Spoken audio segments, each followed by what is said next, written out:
I kept the truth safe for 20 months. The neon sign above Harlan's diner buzzed and flickered in the November dark, casting its red glow across wet asphalt like a wound that refused to close. Flagstaff, Arizona sat at 7,000 feet above sea level, and at this altitude, November did not suggest cold. It delivered it, the kind that found the gaps in your clothing and pressed against bone, the kind that made joints ache and breath come out in short white clouds that dissolved before they could travel anywhere worth going.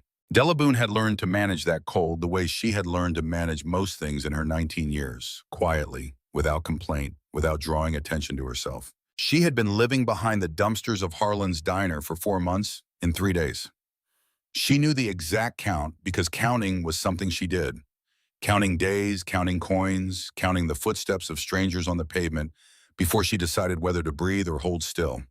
She slept on 2 flattened cardboard boxes she refreshed every Tuesday when the diner changed out its produce deliveries. Her mattress was 8 inches thick when new and compressed to almost nothing by morning. She had learned to sleep on her right side because the left side of her ribcage had taken a bad fall back in September, and the bone still had not decided whether it was healed or just tired of hurting. Her shoes did not match. One was black, a low canvas sneaker with a split at the toe she had patched with electrical tape. The other was dark brown leather, slightly too large with a worn heel that made a soft slapping sound when she walked on hard floor. She had dressed herself in complete darkness the morning she ran from the group home in Elko, Nevada, grabbing whatever her hands found first in the pitch black of 4 in the morning, moving without sound because sound meant discovery, and discovery meant being dragged back to a place she was never going back to. She had considered fixing the shoe situation in the months since. She had not. Matching shoes required money. Money required visibility. Visibility required trust that the world would not immediately use her location against her. She had not yet found reason for that trust. Her right hand was the other thing. If you looked at it straight on, relaxed and resting in her lap, it appeared normal enough. But when she made a fist or pressed it flat against the surface, the line of her knuckles traveled at a slight downward angle. On the outside, the small bones having knit themselves back together without guidance after a break that happened 14 months ago in a room she no longer allowed herself to think about in detail. Nobody had taken her to a doctor. She had wrapped it herself with a strip of fabric torn from a dish towel and waited for the pain to become something manageable. It had. She had filed that away as a skill. The collarbone was the other visible thing. When she wore the olive green parka unzipped, which she rarely did in November, the notch at the base of her throat was more hollow than it should have been on a young woman her age and height. The shadow there deeper than anatomy alone explained. She was not starving, not anymore. The diner produced enough in discarded portions and unsold daily specials to keep her functional. But her body had not yet stopped remembering the months when it had been different. She had a system. She watched the side door of the kitchen. The cook, a heavy-set man named Earl who came in at 5:30 every morning, had a habit of stacking the night before's leftovers in white styrofoam containers and leaving them beside the dumpster rather than inside it. Della had never spoken to Earl. She did not know whether he was aware of her or simply followed some private code of not letting food go to waste. She had decided it did not matter. The food was there.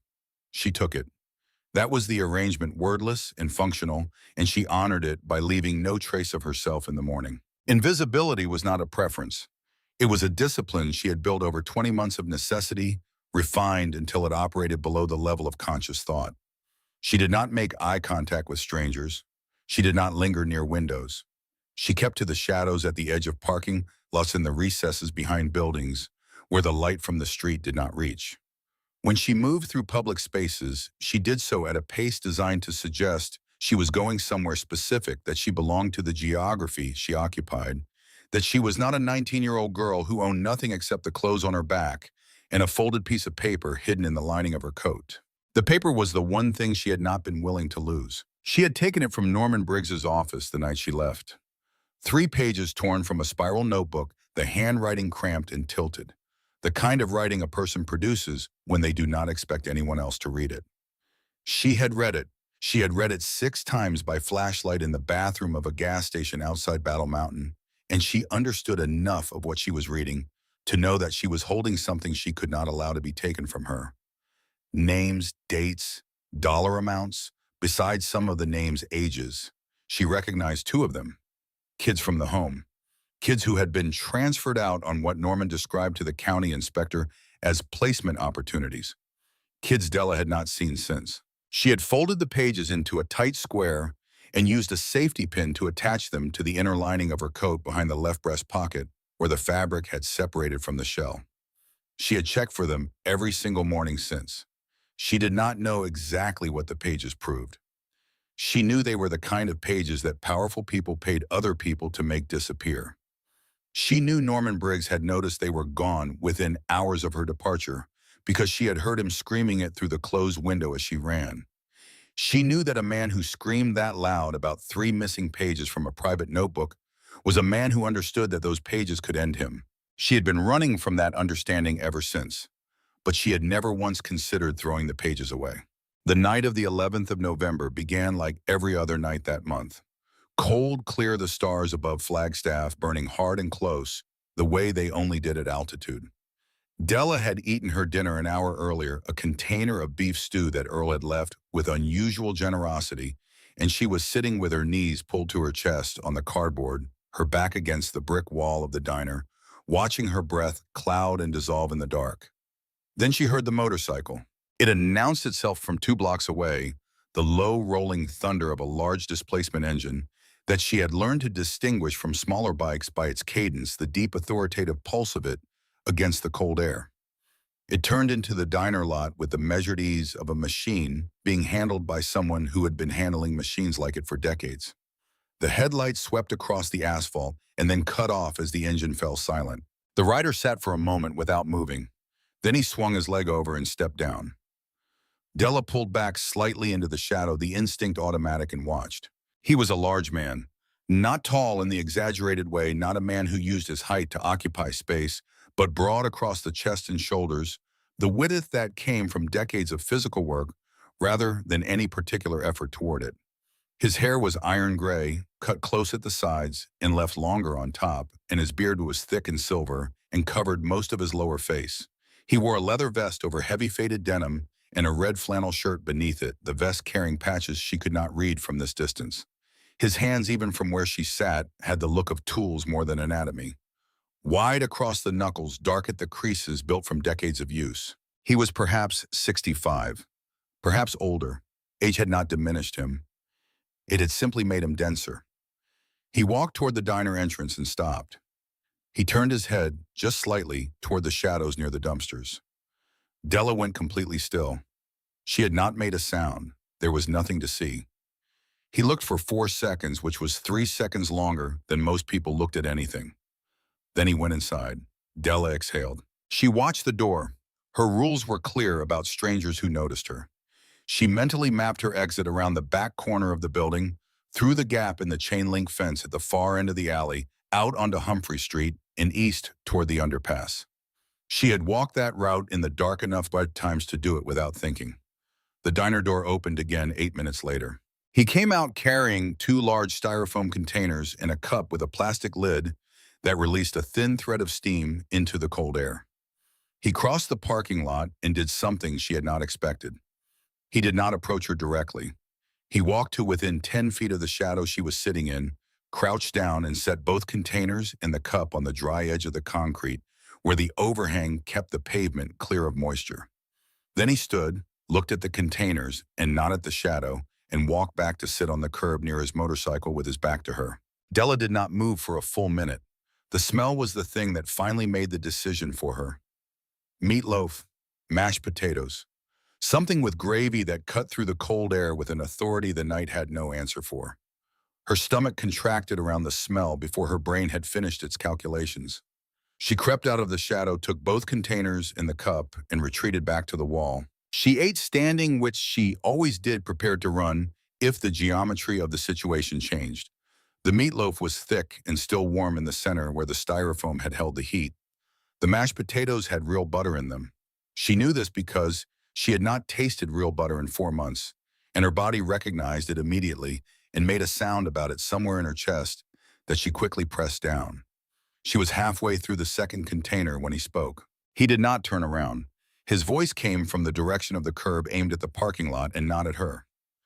Eat slow, kid. Stomach won't thank you if you rush it. She stopped chewing for a moment, not because the words were threatening, because they were not. Because they contained within them the assumption of her presence without the demand of her response, the acknowledgement of her existence without the transaction of requiring something in return. It was the voice of a person who understood the mechanics of a cornered animal and had no interest in testing them. She resumed eating. She did not say anything back. She was not ready for that. But something in her chest, a tension she carried so constantly, she had stopped registering it as tension shifted approximately 1 degree towards something less rigid. She was almost finished when the parking lot changed. She heard it before she saw it. The aggressive bass rattle of oversized speakers. The hard complaint of wide tires on wet pavement moving too fast. A lifted black Chevy Silverado roared off the highway, modified in every way available to a person with money and the desire to make a statement. The suspension lift added unnecessary height. The aftermarket rims were chrome and large. The LED light bar above the cab was the kind of equipment used here strictly for the effect of blinding anyone at ground level. It pulled into the lot hard and stopped at an angle that occupied 2 spaces and did not apologize for it. 3 doors opened. The one who came out of the driver's side first was 22 years old, which was the age at which a certain kind of young man believes consequence is a concept that applies to other people. He wore dark jeans that cost what Della had spent on food in the last 3 months, and boots with heavy steel toes and decorative stitching, and a canvas jacket with a Ranch Supply logo across the chest that he wore as aesthetic rather than function. His name was Preston Vance, and his father was Douglas Vance, whose construction company had poured the concrete for half the commercial development in Coconino County in the last decade. And Preston had grown up understanding that the Vance name was a preemptive apology that the world was expected to accept on his behalf. He was drunk, not incapacitated, but loosened his judgment, operating on a delay he was not aware of. The two who came out after him were Garrett Flynn and Levi Decker, both raised with enough of their own family money to understand the operating assumption. Preston worked from both drunk enough to go along with whatever the next hour produced. They crossed the lot without looking at anything except the motorcycle. Preston walked up to the Harley and circled it once with the exaggerated attention of a person performing appreciation rather than experiencing it. Then he put his hand on the seat. The man on the curb did not move immediately. He sat with the stillness of a person who has made calculations and arrived at a conclusion before the situation fully presents itself. Then he stood. He rose from the curb with a fluid economy entirely inconsistent with his age and size, a motion that contained no wasted effort and no preamble, and he turned to face the 3 young men in the motorcycle. "Step away from the bike." His voice was level, not loud, level in the way that a held door is level, the kind requiring active maintenance. Preston looked at him the way men like Preston Vance always look at men they have already decided they can dismiss. A slow visual inventory. The gray beard, the worn denim, the age. He swung his leg over the seat of the Harley and sat down. The heavy chrome buckle of his designer belt scraped across the gas tank as he settled his weight onto the motorcycle, dragging a deep silver line across the midnight blue paint, with the casualness of a man who had never in his life been required to respect something that did not belong to him. Della, watching from the shadow, felt her breath stop. The man who had bought her meatloaf moved in 3 strides. He covered the distance with a controlled velocity that arrived before Preston had time to process that it was coming, and his right hand closed around the front of Preston's jacket collar with the grip of a man whose hands had spent 67 years building toward exactly this kind of moment. He pulled. Preston Vance came off the motorcycle seat and hit the wet asphalt on his side with an impact that briefly reorganized his understanding of his situation. He rolled onto his back and stared up at the sky for one disoriented second. I said, "Step away." Garrett moved first. He came in from the left with a wide overhand swing that had force but no precision. The older man slipped it, and the counter movement brought his right forearm into Garrett's ribs with a compact downward force that dropped the younger man to one knee with a sharp exhalation. Levi came from the right and drove a shoulder into the older man's lower back, wrapping his arms around his waist, driving him backward into the side of the Silverado. The impact was hard. The older man's head snapped back against the truck door. He recovered faster than he should have been able to, twisting against the grip, But at this point, Preston was back on his feet with the steel flashlight in his hand. Long-handled, heavy cylindrical aircraft aluminum. Preston swung it in a tight arc, and the sound it made connecting with the left side of the older man's head above the ear was a short, flat crack that meant bone had been asked to absorb something it was not designed for. The older man's knees went. He caught himself on the side of the truck for half a second, and then he went down onto one knee, and then onto both, and then his right shoulder found the asphalt, and he did not get up. Garrett back on his feet, Levi released from the hold. Preston, still holding the flashlight, standing over the fallen man's chest, heaving with something that was 1 part exertion and 3 parts fury about the jacket and the public indignity of being pulled off the motorcycle in front of witnesses. They began kicking. Della dropped her food. It hit the pavement without sound, the styrofoam lid coming off the remaining mashed potatoes spreading across the dark concrete in a pale spill that she did not see because she was already moving. Her rule was clear. Her rule was absolute. Her rule had kept her alive for 20 months and had never once failed her. Stay invisible. Invisible is safe. Invisible is survival. She had built that rule the way you build a foundation from the ground up, using every bad outcome she had experienced as the next layer of material, until the rule was load-bearing infrastructure rather than preference. She broke it. She did not think about breaking it. It broke the way a bone breaks when the load exceeds the tolerance spontaneously and completely, and she was across the parking lot and into the middle of the situation before the calculation had time to complete. She threw herself over the man, not at the men who were kicking him, not against them. She threw herself over his body, covering as much of his upper torso and head as her 90 pounds could cover, curling into the tightest shape she could make herself, turning her back to the room. She had not done the math. There was no math to do. There was only the spilled coffee and the hot meatloaf and the voice that had said, "Eat slow," without demanding anything in return. And underneath her, a man who was not getting up on his own, and above her, 3 sets of steel-toed boots that had not stopped. "Stop!" She said it without elegance, raw and cracked and aimed at the asphalt because her face was pressed against his shoulder. "Leave him alone. He is an old man. You are going to kill him. Please just go." Preston looked down at her. There was a moment. She felt it.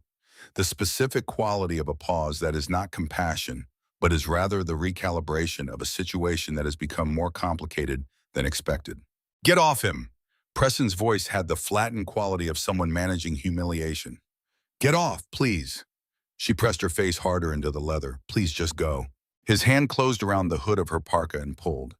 She had anticipated this.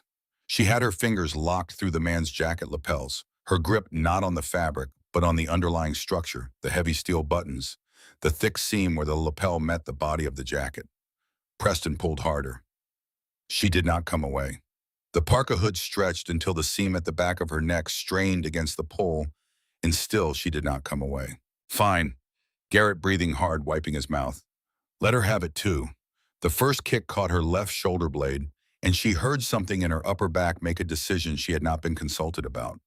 The second one found her lower left rib, the same rib that had been compromised in September, and the pain was a white flash that went from her side to behind her eyes in a single instant that stole every thought she had except the thought that said, "Hold on." She held on. The third kick hit the back of her right thigh. The fourth connected with her upper right shoulder. She cataloged damage the way she cataloged everything, not allowing herself to evaluate it in real time, because real-time evaluation would produce a response she could not afford. Left shoulder compromised, left lower rib talking loudly. Something in her upper back that she would need to address when this was over. Beneath her, through the leather and the denim and the flannel, she felt the man shift. He was coming back, not quickly, not fully, but the quality of his unconsciousness was changing, the dead weight becoming something with intent in it. She felt his right arm move. She felt him try to turn, try to bring himself between her and the boots. Levi drove a kick into his exposed ribs that rolled him flat onto his back and halted the attempt. She was now lying across his chest with his head partially covered by her shoulder and her right arm. The kicks continued finding her. She squeezed her eyes shut, biting down on her own lip until she tasted blood, refusing to let go. Every time a boot connected with her side, she felt something crack, but she tightened her grip. Preston grabbed her parka hood again, and this time wrenched sideways, trying to roll her off the body beneath her. She turned with the motion rather than against it, and her grip slipped on one lapel button but held on the seam.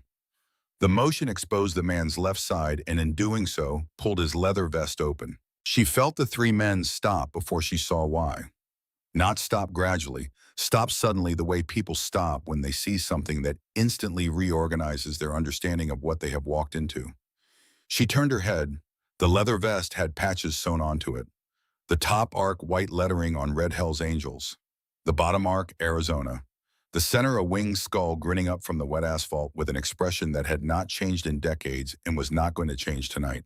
She did not know what the patch meant in full. She knew what clubs meant in a general way, the way everyone knew, the same way everyone knew that certain doors you did not knock on without knowing what was behind them. Preston said something. She could not hear it clearly because the blood from the gash above her eyebrow, which had opened sometime in the last 2 minutes without her noticing, was moving steadily past her ear. She saw his face.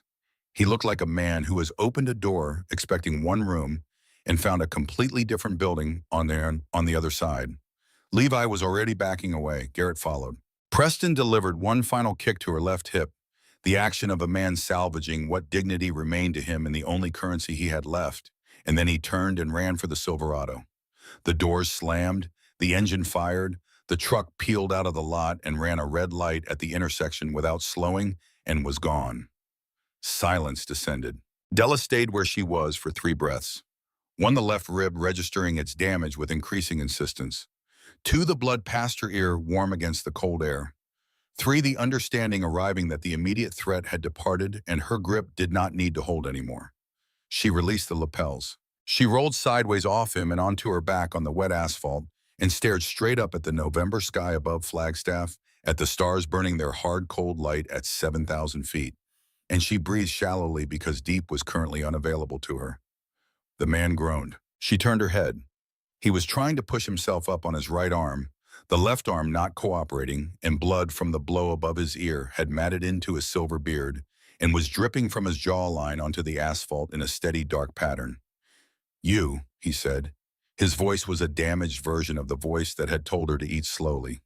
Rough at the edges, uncertain of its volume. "You shouldn't have done that, sweetheart." She thought about several answers. None of them arrived in a usable form. What came out instead was the simplest true thing she had. "You bought me meatloaf." She said it without drama, the way you state the reason for a thing that has already happened and cannot be undone. Then the stars above her began to move in a way that stars do not actually move, and the ringing in her ears became something deeper and more final, and the November sky came down to meet her. The last thing she registered before her eyes closed was his hand. Large and dark at the creases and built from decades of use, reaching across the wet asphalt toward her wrist, finding her pulse resting there. Then there was nothing. She did not hear him pull the heavy phone from inside the leather vest. She did not hear him press the single key, or hear the 2 rings before the voice answered, or the words he said after. She did not hear Cole Steele's voice on the other end, or the brief silence that followed when the call was done, or the commands that went out after that silence to every man within riding distance of Flagstaff, Arizona. What she did not hear became in the following minutes the most consequential series of sounds this parking lot had ever produced. It started as a feeling rather than a sound, a vibration that came up through the asphalt and found her spine where it rested against the pavement. The water in the puddles around her began to move small circles, disrupting the flat reflections of the neon sign. Then it became sound, low at first, and directionless, coming from the south, along Route 66 from the east, on the highway, from everywhere that had a road leading to this particular parking lot, in this particular city, in the cold November dark. The headlights came first. Not 2, not 10. A wall of white light moving off the highway with the coordinated mass of something that had spent decades practicing the act of arriving somewhere at the same time. The first engines turned into the parking lot, and the lot was full in seconds, and then the overflow filled the street, in the intersection, in the block in both directions, and the sound was no longer individual engines, but a single undifferentiated roar that pressed against the chest from the outside and rearranged the frequency of the air itself. 500 Harley Davidsons had arrived in Flagstaff, Arizona. The man on the ground with the silver beard and the split temple had made one phone call, And the response to that phone call was rolling in off every highway that served this city, chrome and steel, and the accumulated weight of an organization that did not permit certain things to happen to its people without consequence. Delabune lay unconscious on the wet asphalt and did not see any of it. She did not see the formation part as the president's motorcycle came to a stop at the center of the lot. She did not see Cole Steele step off it 6'5", barrel-chested, with eyes that carried the specific quality of a person who has been responsible for large numbers of people in difficult situations for a very long time. She did not see him cross to where Hank Mercer sat against the wall with his good hand pressed to the side of his own head and his other hand resting on the wrist of the girl beside him, maintaining contact with her pulse, the way a person maintains contact with something they have decided they will not let go of. She did not see Cole give the orders that sent 300 motorcycles spreading through the streets of Flagstaff like water, finding every available channel, moving with the organized purpose of people who had done this before and had learned from the times it had not gone correctly. She did not see any of it. But somewhere in whatever the body retains when the mind has gone dark, she registered the warmth, the large hand still at her wrist, the presence of something that had decided without fanfare or announcement that she was worth staying beside. She had been invisible for 20 months. On this particular Tuesday night in November, in the parking lot of a diner in Flagstaff, Arizona, with the ground shaking beneath the weight of 500 engines and the cold stars burning hard above it all, Delabune was seen. She did not know it yet. She would. Consciousness returned the way light returns after a power failure. Not all at once, in stages. She had no memory of the ambulance or the ride or the admitting process. She came back to herself already in the room, already in the bed, already connected to the IV stand doing its quiet work beside her. The hospital had received her and processed her and placed her here while she was absent from herself. And the first thing she knew when she came back was that she was indoors and the floor was not asphalt. And something had changed in the architecture of the night. The room was small and painted the color of old cream. The window looked out over the parking structure to the east, where the first gray light of Wednesday morning was beginning to separate the sky from the mountains. The inventory was a habit she could not suspend even here. One window north facing Venetian blinds cord on the left side, one door inward opening lever handle that could be engaged from inside, one chair against the wall to her right occupied, one IV line running into her left arm from a bag on a stand that was responsible for the fact that her left side was registering as present, but not insisting on it the way it had been in the parking lot. The chair was occupied by Hank Mercer. He had not left. She understood this without confirmation the way she understood most things that declared themselves through sustained evidence rather than announcement. His left arm was in a proper sling, now a white canvas hospital issue. The left side of his face had achieved its full expression of the damage swollen from temple to jaw, in a gradient of deep purple and yellow-green, the eye on that side reduced to a careful squint. The laceration above his ear had been closed with a row of small, neat sutures. He had a cup of coffee from the vending machine down the hall, long cold, that he was holding in his right hand without drinking. He was watching her the way people watch things they are not certain are stable. She looked at him. He looked at her. She said how long. He understood she was asking about the room. About 3 hours, he said. You went into imaging first. They needed pictures of the ribs and the head. She said, what did the picture say? He said 2 confirmed breaks on the lower left one, probable. The head laceration needed 4 stitches. No intracranial bleed. The shoulder took significant impact, but nothing structural. She absorbed this. 2 confirmed breaks was workable. She had suspected as much. She brought her right hand to the left side of her chest, below the hospital gown, and found the coat folded on the bed beside her. She pressed her fingers to the lining. The square shape was there. She let her hand rest. Hank said Cole needs to talk to you this morning. When you are ready. She said about the paper. He said partly. He looked at the cold coffee in his hand. There is something else. Something Cole found in the paper last night that involves me, that I need to tell you about before he does, because it is the kind of thing that should come from someone in the room and not from a folder of evidence. She waited.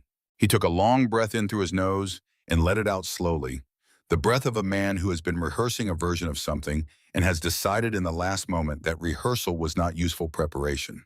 12 years ago, he said I had a son. His name was Danny. He was 16.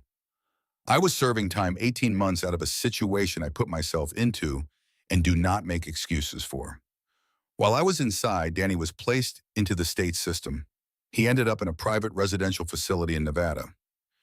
8 months into the placement, the facility reported a medical incident. Danny died. The file was sealed because he was a minor and because the facility's legal team knew how to navigate the administrative process for sealing files involving minors in their care. I spent 2 years after I got out trying to find something that could be opened. There was nothing. The doors were shut, and the people who had shut them had the resources to keep them shut. He stopped. He set the coffee cup down on the windowsill. Cole found the name of that facility in your document last night. On the second page, it is there in the handwriting of the man you took it from, with a date that matches Danny's placement, and a notation about a sealed county record. Raymond Vance, who is Douglas Vance's brother, co-owns that facility. The man who managed it is the same man whose name you said last night when Doyle was working on you. Della was looking at him. She had gone very still. He said, "You have been carrying the answer to something I spent 12 years looking for, in the lining of that coat, without knowing what you had."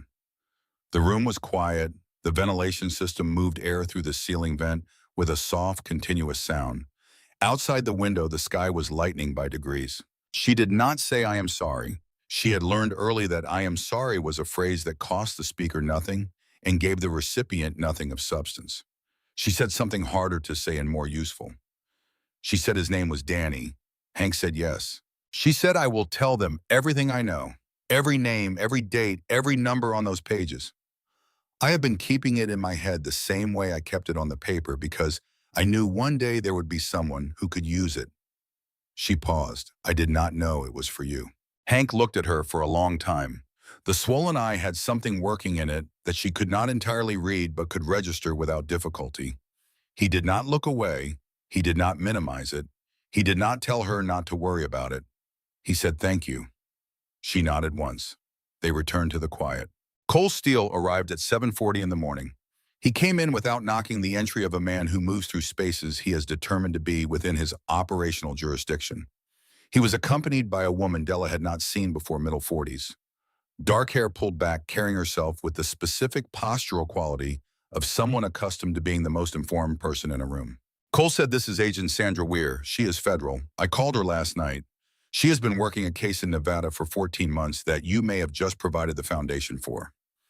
Agent Weir set a recorder on the bedside table and looked at Della with the direct, evaluative gaze of a professional assessing the reliability of a witness. She said, "I am going to ask you some questions about your time at the Clearwater residential facility in Elko, Nevada, and about the documents you removed when you left. I want you to know that you are not in any kind of jeopardy here.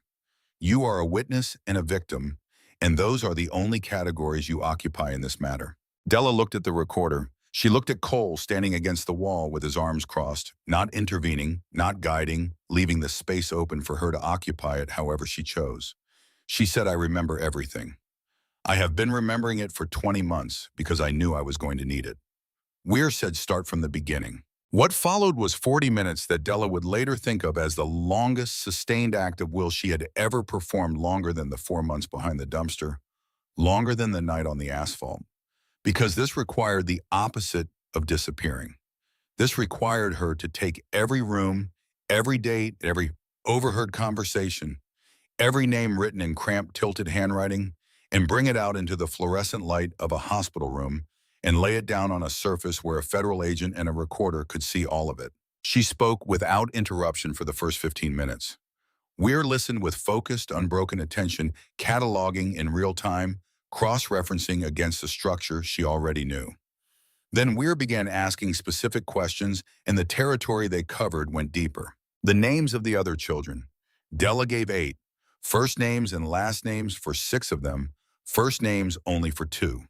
The dates of each transfer she had witnessed or been told about. The specific language Norman Briggs used in the phone conversation she had overheard through the wall of his office, because the wall was thin and she had made a practice of being in the room next to his office when he made calls at the end of the day.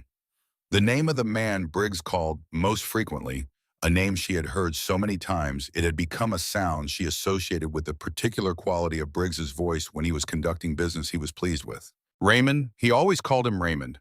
Weir wrote something for the first time. The dollar amounts. Della had not understood the dollar amounts when she first read them in Briggs's notebook, and she still did not fully understand the mechanism they represented. But she could recite them, and she did from memory accurately, because she had read those 3 pages 6 times in a gas station bathroom. And her memory for numbers was produced by years of counting, days and coins and footsteps. Weir asked about the sealed record notation beside the date from 12 years ago, the one with a name. Della said she had included it because it was there and because she had decided to keep everything rather than select, because she had not trusted herself at 16 to know what was important and what was not. Weir looked at her for a moment. Then she looked at Hank. He was still in the chair. He had not moved during the entire 40 minutes. He was looking at the floor, his right hand resting open on his knee. Weir said to him, "I am going to need a statement from you as well. Not today. When you are ready." He said he would be ready whenever she needed him. Now Weir addressed Cole. "She said what you have here is the paper record I have been looking for 14 months. The entire financial chain between Briggs and Raymond Vance was conducted verbally. There was nothing on paper that my office could compel production of." She nodded toward the coat folded on Della's bed. "What is in that lining is the paper record. It exists because a 16-year-old girl understood that it should not be allowed to disappear." She packed the recorder. She stood. She looked at Della. She said, "The document you are carrying, I am going to need the original at some point. Not today, when you are ready to release it." Della said not today. Weir said not today. Weir left. Cole remained. He said Norman Briggs was located in Elko last night. The Nevada authorities have a hold request pending the federal paperwork. He will not be going anywhere. Della said nothing. Cole said Raymond Vance retained legal counsel by phone at 2 this morning. He said Douglas Vance is aware that the document exists and that it has been seen by federal authorities. He is aware that his son is in custody and that the version of events his attorney would normally construct is not going to be constructible. This time because 500 people watched it happen and 2 police officers made the arrest themselves. He paused. He said Douglas Vance's attorney called my attorney at 6 this morning. Douglas Vance would like to discuss a resolution.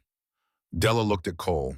Cole said I told my attorney to tell his attorney that there was nothing to discuss at this time, that the matter was now in the hands of people with more authority than either of us. He looked at her steadily. But Douglas Vance is going to want to talk to you at some point. He is going to want to offer you something in exchange for your cooperation or your absence. I want you to know that before it happens so that it does not arrive as a surprise." She said, "What kind of something?" Cole said the kind that comes in a very large number and requires you to sign a document that makes you unavailable to the people who need you to be available. She said, "What did you tell them?" He said, "I told them nothing yet." He said, "This is yours to decide, not mine." She said, "I need to sleep for a while." Cole said, "Of course." He moved toward the door. He paused with his hand on the handle. He said, "There will be someone in the hall. Not police. Ours, for as long as you are here." She said, "I know." He left. Hank had not moved from the chair during any of this. He was still there when the door closed. She looked at him. He looked at her. She said, "You should sleep too. You look like something that lost a fight." He said, "I did not lose." She said, "You went down." He said, "Going down and losing are not the same thing." She considered this. She said, "That is true." He shifted in the chair, adjusting the sling, and settled back into the position he had decided was sustainable for an extended stay. She looked at the ceiling. She said, "Hank." He said, "Yeah." She said those names I gave her, the 8 children, 2 of the partial ones I could not remember the last names. She paused. "But I remember their faces. I remember which rooms they were in and which ones were transferred out on the same day and which ones were never discussed after that." He said, "She will be able to find them. With what you gave her, she will be able to find them." Della said, "I know." She was quiet for a moment. "I just wanted to say it out loud, that I remember their faces, that I have not stopped." He said, "I know you have not." She closed her eyes. The sleep that came was not the managed half-consciousness she had practiced for 20 months. The survival sleep of a person who needed to remain partially alert to the sounds of a parking lot. It was something else, something deeper and less defended. The sleep of a person who has, for the first time in a very long time, left the door in the hands of someone other than themselves, and found to their considerable surprise that the door is still there when they check it. She slept for 4 hours without moving. Meanwhile, across the city, the night's second reckoning was underway. Preston Vance had driven the Silverado deep into a private storage facility owned by his father on the eastern edge of Flagstaff. He had parked the truck inside a massive aluminum warehouse, slamming the heavy rolling door shut behind them. The three of them sat in the dark, surrounded by expensive boats and classic cars, their bravado completely evaporated. "They're going to find us," Levi said, his voice thin in the darkness. That was a patched member, Trent. You hit a patched member with a flashlight. Preston was trying to wipe the girl's blood off his boot with a shop rag he had found on a workbench, his hands not entirely steady. "My dad knows the chief of police," Preston said. "We say he attacked us first. We have money. He'll fix it." "Bryce was right," Garrett said from somewhere in the dark. "You don't buy your way out of that patch." Before Preston could answer, the ground began to move. It started as a vibration through the corrugated metal walls, a low-frequency hum that made the tools on the north wall shimmer against their hooks. Within 30 seconds, it became something more comprehensive, a sustained tremor that traveled up through the concrete pad and into the soles of their shoes. Thin, bright lines appeared between the aluminum panels of the rolling door. As headlights outside found every gap in the building's skin, the lines multiplying until the entire door was edged in white light. Preston dropped the shop rag. There was no knock. There was no announcement. There was the sound of a heavy vehicle backing up outside, and then the catastrophic mechanical shriek of a tow truck's hook, taking the rolling door off its tracks. The door was peeled back and folded sideways by the force of the pull, and then the light came in, all of it, every headlight of every motorcycle parked outside this building in every direction it could be parked, and the light was absolute, and Preston Vance and Garrett Flynn and Levi Decker stood in the center of it, with their hands thrown up in front of their faces. 300 engines idled at low throttle. The sound at that volume and proximity was not heard so much as inhabited. Cole Steele walked through the ruined doorway with the unhurried stride of a man arriving exactly when he intended to arrive. He walked to a point 15 feet from Preston and stopped. He crouched down and set a manila folder on the concrete floor. He stood back up. The folder contained the camera footage from the exterior of Harlan's Diner, printouts of GPS coordinates from the Silverado's registration, and a close-up photograph of the deep silver scratch on the midnight blue paint of Hank Mercer's Harley, compared against a photograph of Preston Vance's belt buckle. Cole said, "This is the evidence portion of the evening." Preston lowered his hands by about 6 inches. Cole said, "The other portion is coming now." 2 Flagstaff police officers appeared in the ruined doorway. They had been escorted to the location by 4 club riders who had located their cruiser and made it clear through a combination of positioning and engine noise that the officers were being invited to attend something they would want to be present for. The senior officer, a woman named Torres, who had been with the department for 11 years, assessed the room. She assessed the folder on the floor. She assessed the 3 young men standing in the light. She understood what was being communicated. She handcuffed Preston Vance first, then Garrett Flynn, then Levi Decker. She read them their rights in a clear, flat voice that did not editorialize. She walked them out through the ruined doorway and through the corridor of idling motorcycles to her vehicle. None of the riders moved as they passed. None of them spoke. Preston was crying by the time Torres put him in the back seat.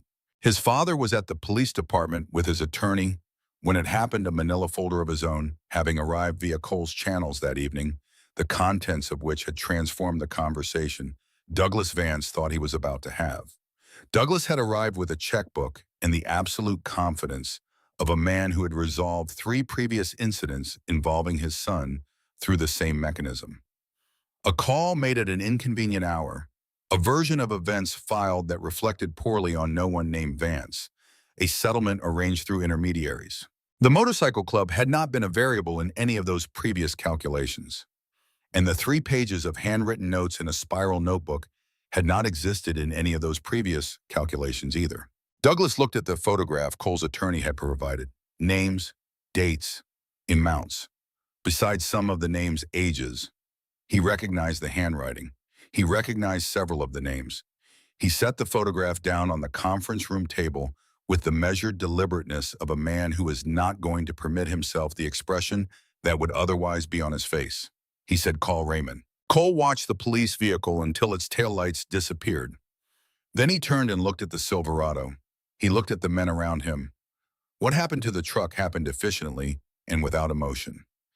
It was not rage. It was the same quality of organized purpose that had brought 500 riders to Flagstaff in under 40 minutes, applied now to a specific object that had been used as a weapon against specific people. The truck ceased to be a truck. Cole walked to where Hank Mercer was sitting on the tailgate of a club member's pickup. Hank had refused transport in the ambulance. He would go to the hospital under his own arrangement after he had done what he needed to do here. Cole sat beside him on the tailgate. They had known each other for 23 years, and there were kinds of silence between them that were complete in themselves. Then Cole took out his phone and found the photograph of the second page of Della's document. He held the phone so Hank could see. Halfway down the page, in cramped, tilted handwriting, was a facility name. Below the facility name in the column labeled transfers was a date from 12 years ago. In the column labeled disposition was a notation that read, "Medical incident, county record sealed." Below that a name, Daniel J. Mercer, age 16. Hank looked at the name for a long time. Cole let the silence stand. After a long time, Hank said, "That is my son." Cole said, "I know." Hank said, "I looked for 2 years. They said it was an accident. They said the file was sealed because he was a minor and it was a medical matter and there was nothing to find." Cole said, "I know that too." The phone was still in Cole's hand. The remaining engines idled in the distance. The neon sign of the diner buzzed and flickered at the end of the block. Cole said, "The girl has been carrying this for 20 months. She did not know what she had." Hank said nothing. He was in the place that had no floor, the deep basement of a grief that had been looking for a door for 12 years and had just been shown one. Cole said, "She is going to be all right. The doctors say she is going to be all right." Hank said, "I know." A long time passed. The last of the engines went quiet in the distance. The parking lot was empty except for a few remaining bikes and the ruin of the Silverado and 2 men sitting on a tailgate in the cold. Cole put the phone away. He said, "Douglas Vance is at the department right now with his attorney. Raymond Vance co-owns the facility where Danny was placed. The document in that girl's coat connects both of them to Norman Briggs and to a pattern that goes back at least 5 years." Hank was quiet. Cole said, "We have the document.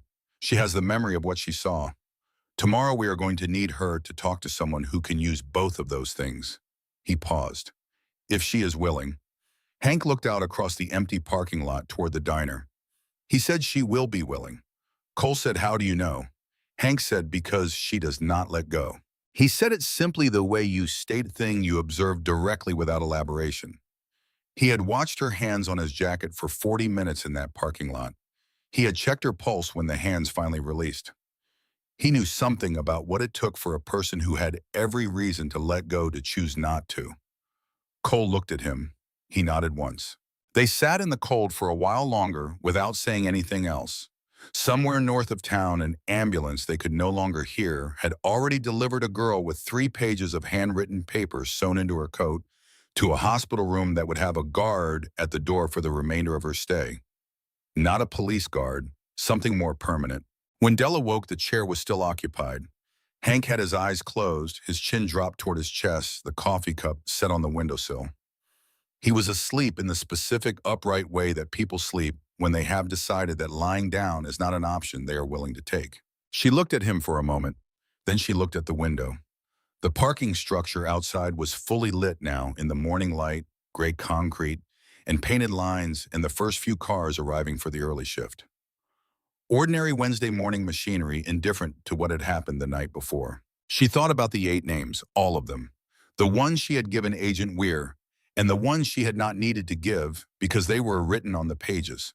She thought about the 2 partial names, the ones whose last names she had not been able to produce. She thought about their faces, which she had promised herself she had not stopped remembering. She let her hand rest flat on the coat beside her instead of pressed against the lining. Not checking, just resting. It was a small difference. From the outside, it would have looked like nothing. But she felt it the way you feel the first morning after a very long illness when you wake up and the first thought is not about the illness. She lay still for a moment, understanding that something had changed in the architecture of how she began a day. Douglas Vance's attorney called at 11:43 on Wednesday morning. Della was eating when the call came in.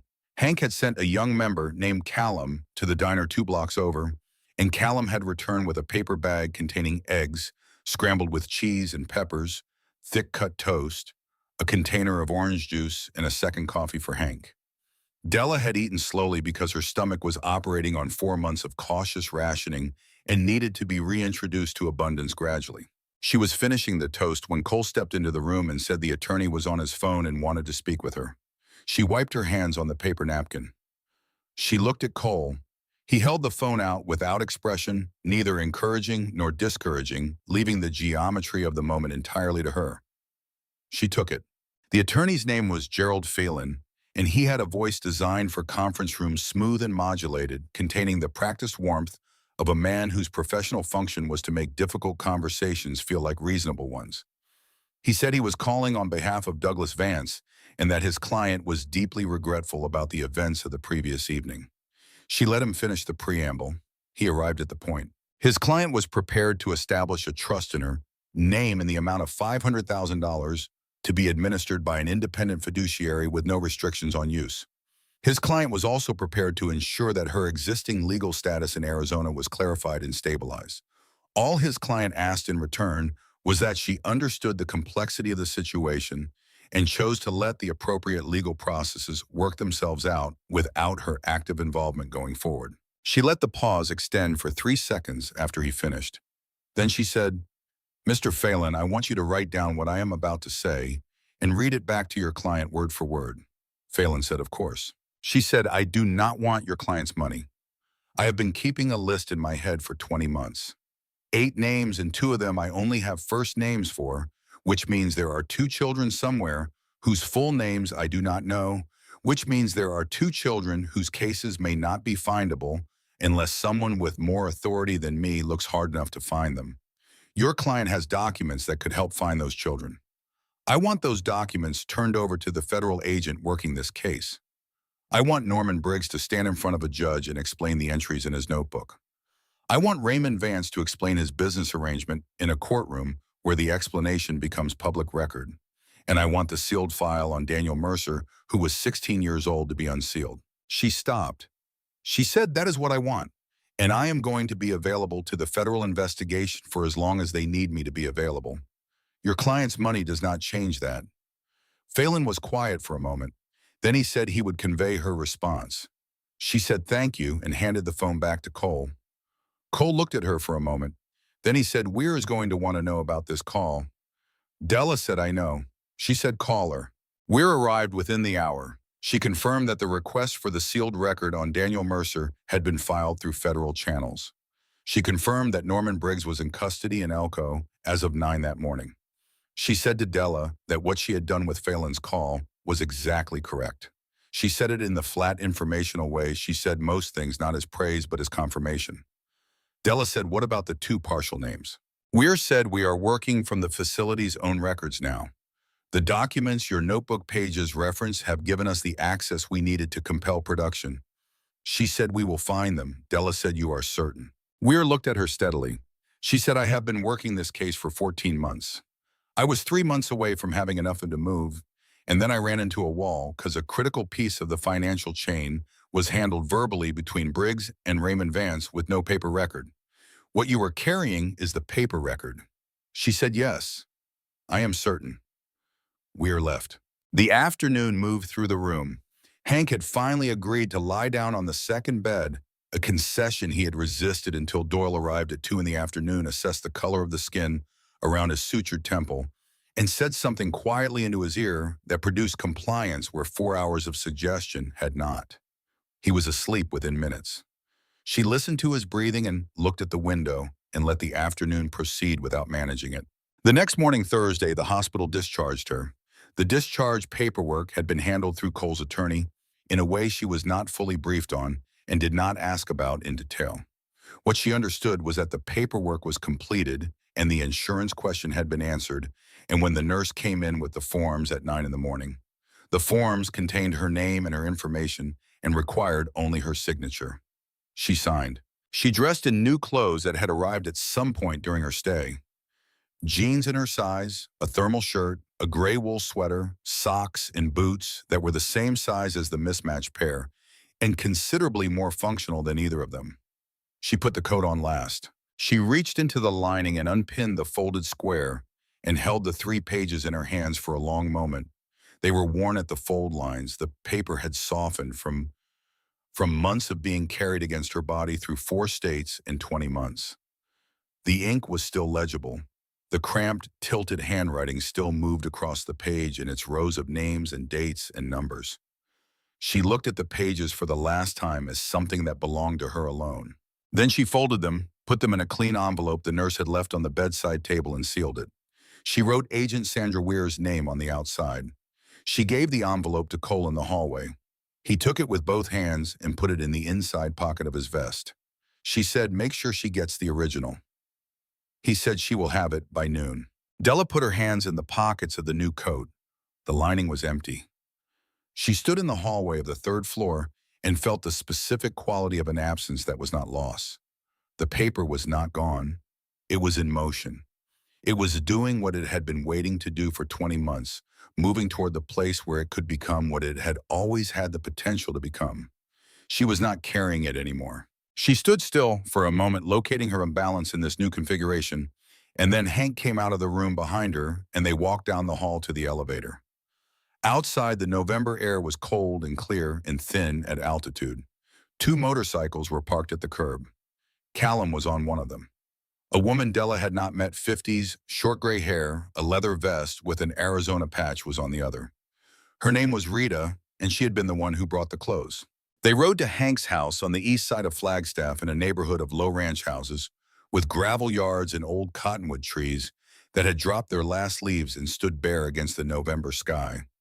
The house was single-story, brown stucco, with a detached garage and a covered porch that ran the length of the front. There was a truck in the driveway, old and well-maintained. There was a mat at the front door that said nothing, which she appreciated. Hank unlocked the door and pushed it open and stood aside. She stepped in. The house had the smell of a space occupied primarily by one person and kept in the manner of someone who understood that order was functional rather than decorative. The kitchen was visible from the entry, and in the kitchen, she noticed first the pantry door. It was open, not ajar. Open all the way, standing open with the small barrel bolt that secured it from the outside hanging loose on its plate, the screw backed out of the wood, the mechanism entirely disabled. She looked at it. She looked at Hank. He was hanging his keys on the hook by the door and did not look back at her when he said the bolt was stiff anyway. Never worked right. He said it in the same level tone he used for most things, the tone that contained no performance. She looked at the open pantry door for a long time. Then she walked to the kitchen and stood in front of it and looked at what was inside. Canned goods and dry goods, and a shelf of condiments, and a shelf of coffee, and shelves of things her inventory of what people kept in kitchens had made theoretical over 2 years of not having one. She could take anything on any shelf at any time without asking. She understood this without being told. That was the point of the open door and the disabled bolt and the deliberate absence of any gesture that would require her to produce a reason for her hunger. She stepped back from the pantry. Hank was filling the coffee maker with the one-handed efficiency of a man who had been making his own coffee alone for a long time. He did not look at her. He was giving her the room to be in without the pressure of being observed in it. She said, "Where is my room?" He said, "Down the hall, second door on the right." She went. The room was small and clean with a window that looked out onto the side yard and the neighbor's fence. A bed with a dark wool blanket and 2 pillows. A dresser with empty drawers. A lamp on the bedside table and a braided rug on the hardwood floor. There was a door. She closed it. She looked at the handle. She pressed the small button on the interior knob and heard the lock engage. She tested it. It held. She released it and pressed it again. Held. She did it a 3rd time and a 4th and kept going until she had done it 11 times total, standing with her fingers on the knob, each time feeling the solid resistance of the mechanism, the confirmation that the lock was real and functional and under her control from this side.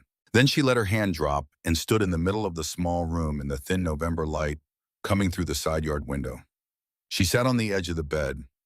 She sat there for a while without doing anything in particular. Not counting, not mapping exits, not running inventory. The wall was just a wall. The window was just a window. The room was just a room in a house where nobody was going to open the door from the outside without knocking first. She pressed her left hand flat against the wool blanket. The fibers were rough and warm under her palm. She stayed there for a long time. 2 weeks passed. The federal investigation moved in the way Cole had told her it would move in pieces, and through processes that were not visible from the outside. Norman Briggs was formally charged on a Friday, assault, fraud, conspiracy, and 2 counts related to the improper transfer of minor children outside sanctioned placement procedures. His attorney entered a not guilty plea. Bail was set at a number his attorney characterized as excessive. He remained in custody. Raymond Vance was named as a co-conspirator in the federal filing the following Tuesday. His attorney issued a statement describing the characterization as politically motivated and promising a vigorous defense. The statement did not address the specific entries in a notebook that a 19-year-old girl had memorized and recited into a federal recorder in a hospital room in Flagstaff. The sealed record on Daniel Mercer was the slow one. The administrative resistance was real, the layers of procedural protection requiring a sequential dismantling that could not be rushed without producing appealable errors. Weir called Hank directly on a Tuesday evening, 3 weeks after the night at the diner, to tell him that the unsealing had been approved and that the file would be released to him through his attorney within 10 days. Della was in the kitchen when this call came in. She heard his voice from the hallway, the specific quality of it, the weight settling into it. She did not go into the room. She let him have the space of it. When he came into the kitchen 20 minutes later, his face was the face of a man who has been carrying something for 12 years and has just been told that the carrying is not over, but that what he has been carrying can finally be named correctly. He said they are going to unseal it. She said, "I know." She said, "I am glad." He nodded. He sat at the kitchen table. She put a cup of coffee in front of him and sat down across from him, and they were quiet together for a while in the way they had learned to be quiet together, which was a different quiet from the one she had inhabited behind the dumpsters and different again from the quiet of the hospital room. This one had more air in it. She said his name. "Danny." Hank said, "Yeah." She said, "Tell me something about him." Hank looked at the coffee cup. He was quiet for a moment. Then he said Danny liked mechanical things. Not motorcycles specifically, though he was around them from the time he could walk. He liked understanding how things worked. He used to take apart the toaster and put it back together. He took apart a clock radio when he was 9 and put it back together, and it kept better time after than it had before.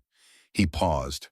He had a laugh that was too big for him, like his body had not caught up to it yet. He was going to be a large man.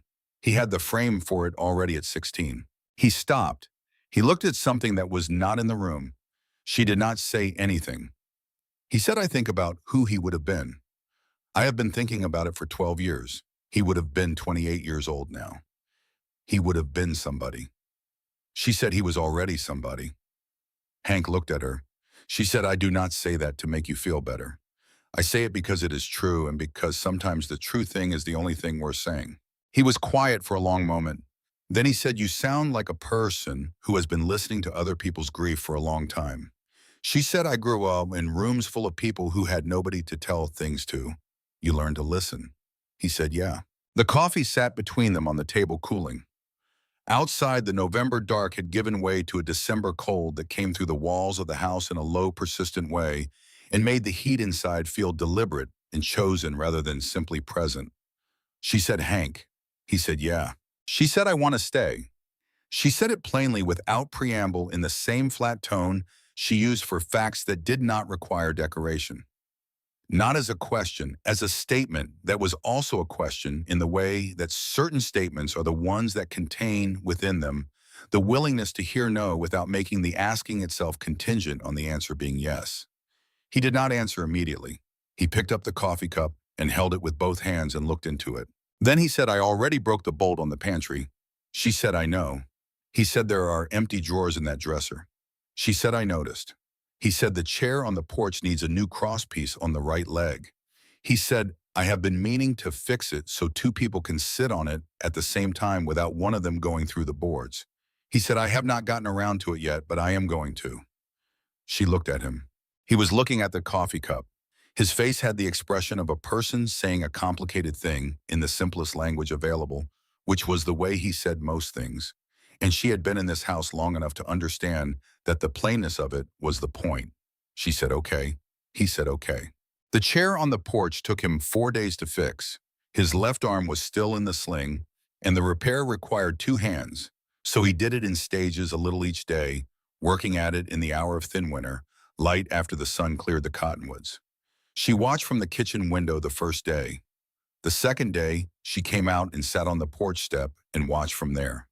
The third day, she handed him the pieces he needed without being asked because she had been watching long enough to know what came next. The fourth day, he put the last cross piece in and pressed his weight against the repaired leg, testing it. Then he straightened and looked at the chair. He said, "It will hold 2 now." She said, "I can see that."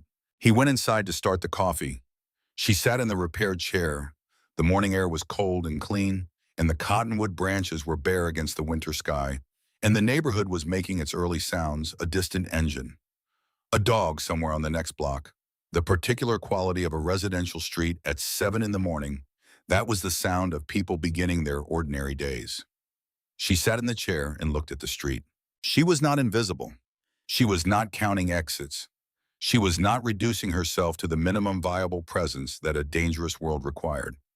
She was sitting in a chair on a porch in Flagstaff, Arizona in December, and the morning was cold and real and specific around her, and she was in it. Hank came out with 2 cups and set one beside her on the porch rail without comment and sat in the other chair. They sat in the cold for a while. The street moved through its morning. The sky above the cottonwoods was pale blue and very clear. She said, "Agent Weir called yesterday." He said, "I know. She called me too." She said the 2 partial names. They found the second one. He said, "I know that too." She looked at the street. She said, "That is 8. All 8. He said, "Yeah." She picked up the coffee and held it in both hands, feeling the warmth of it through her palms.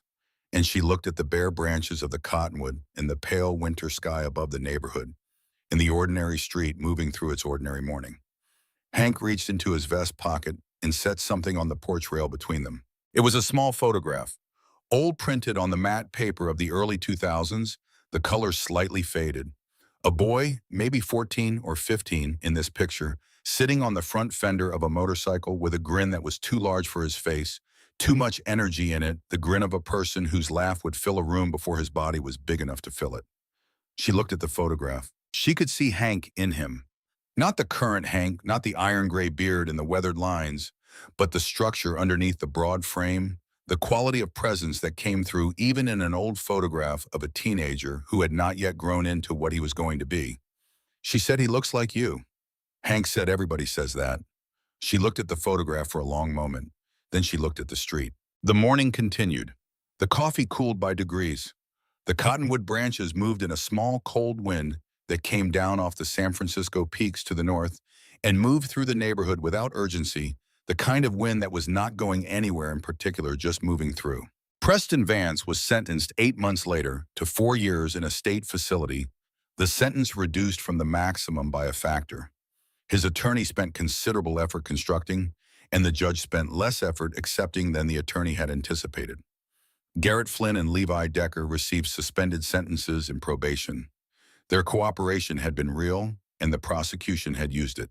Norman Briggs pled guilty to 3 of the 7 charges against him in exchange for his cooperation with the federal case against Raymond Vance, a cooperation his attorney negotiated with the specific understanding that what Norman Briggs knew about Raymond Vance's involvement was worth considerably more to the federal prosecution than Norman Briggs himself was worth as a defendant. Raymond Vance went to trial. It lasted 11 days. The federal prosecutor's opening statement took 2 hours and referenced, among other documents, 3 pages of handwritten notes in a private notebook removed from a facility office by a 16-year-old girl who had understood without legal training or investigative experience that she was looking at something that should not be allowed to disappear. The jury deliberated for 4 hours. Raymond Vance was convicted on 6 counts. Douglas Vance was not charged criminally. The document request had produced records that implicated his knowledge but not his direct participation, a distinction his attorney had constructed carefully and the federal prosecutors had accepted with the pragmatic calculation that cases built on the clearest evidence produced the most durable convictions. He settled a civil action for a sum that was not made public. Every government contract Douglas Vance had held in Coconino County was quietly discontinued over the following 18 months. The name Vance disappeared from every letterhead, every donor wall, every civic board in the region. Money could not buy back what the public record had taken. His construction company continued to exist on paper. The man who had run it ceased to exist in the way he had previously existed, which was the kind of consequence that outlasted the legal kind. The sealed record on Daniel Mercer was opened. What it contained was what Hank had suspected for 12 years and had not been able to prove. A 16-year-old boy had reported abuse to a facility staff member and had been placed in isolation as a behavioral response. The isolation had lasted longer than the facility's own policy permitted. A medical emergency had occurred. The response had been delayed. By the time the response arrived, it was too late to be a response. The facility's own internal documentation confirmed the sequence. The documentation had been sealed because the facility's legal team had been faster than the county's oversight process and had used the administrative mechanisms available to them with the efficiency of people who had done it before. Hank read the file in his attorney's office on a Tuesday afternoon in late spring. Della drove him there and waited in the truck. He was inside for an hour and 40 minutes. When he came out, he walked to the truck and got in and sat for a moment without starting the engine. She did not ask. She looked at the street. After a while, he said, "It was what I thought it was." She said, "I know." He said, "Knowing and reading it are different things." She said, "I know that too." He started the engine. They drove back through Flagstaff in the late afternoon light, the San Francisco peaks visible to the north with snow still on them in May, the cottonwoods along the east side streets fully leafed out now and green against the spring sky. When they got home, he went into the garage and she heard him in there for a while, not working on anything specific, just being in a space that was his, and that contained the tools and the machines and the smell of oil and metal. That was where he went when he needed to be somewhere. He could think without the thinking being visible. She made dinner, she set the table, she put his coffee on at the time she knew he would come in. He came in at 6:30. He washed his hands at the kitchen sink and sat at the table. He looked at the food, he looked at the coffee, he looked at her. He said, "I am glad you did not let go of it." She said, "I almost did." She said, "Once in New Mexico it was raining and I had not eaten in 2 days and I stood over a dumpster and I thought about putting it in there and just being done with it." He said, "What stopped you?" She said, "I thought about the names, the faces I had promised myself I had not stopped remembering." He was quiet. She said, "I thought if I let go of it, then they were only in my head, and my head is not a safe place to store something that important. The paper was outside me. It was real. It could be found by someone else, even if something happened to me." He said, "Nothing happened to you." She said, "No." He said, "You are here." She said, "I am here." He picked up his fork. She picked up hers. The kitchen was warm, and the evening light came through the window over the sink at the long, low angle of late spring and made the ordinary surfaces of the room, the table, the coffee pot, the open pantry door, glow in the specific way that ordinary things glow when the light finds them right. Outside, the cottonwoods moved in a small, warm wind. After dinner, she washed the dishes and he dried them, standing side by side at the sink. The way people stand, who have developed a rhythm with each other through repetition rather than conversation. She handed him each plate and he took it and dried it and set it in the rack without commentary. They had done this enough times now that the process required no management. When the last cup was dried and set down, he folded the dish towel over the oven handle the way he always did, and they stood in the kitchen for a moment in the quiet of a finished evening. She said, "Hank." He said, "Yeah." She said, "I want to find them, the 8. Not just know that we're found them. I want to know they are somewhere real." She paused. "I know that is not something you can do. I know it is a federal matter and that there are processes and that I am not a social worker or an investigator." "I know all of that." He waited. She said, "I just want to know they ended up somewhere real. Not somewhere that looks real from the outside." He was quiet for a moment.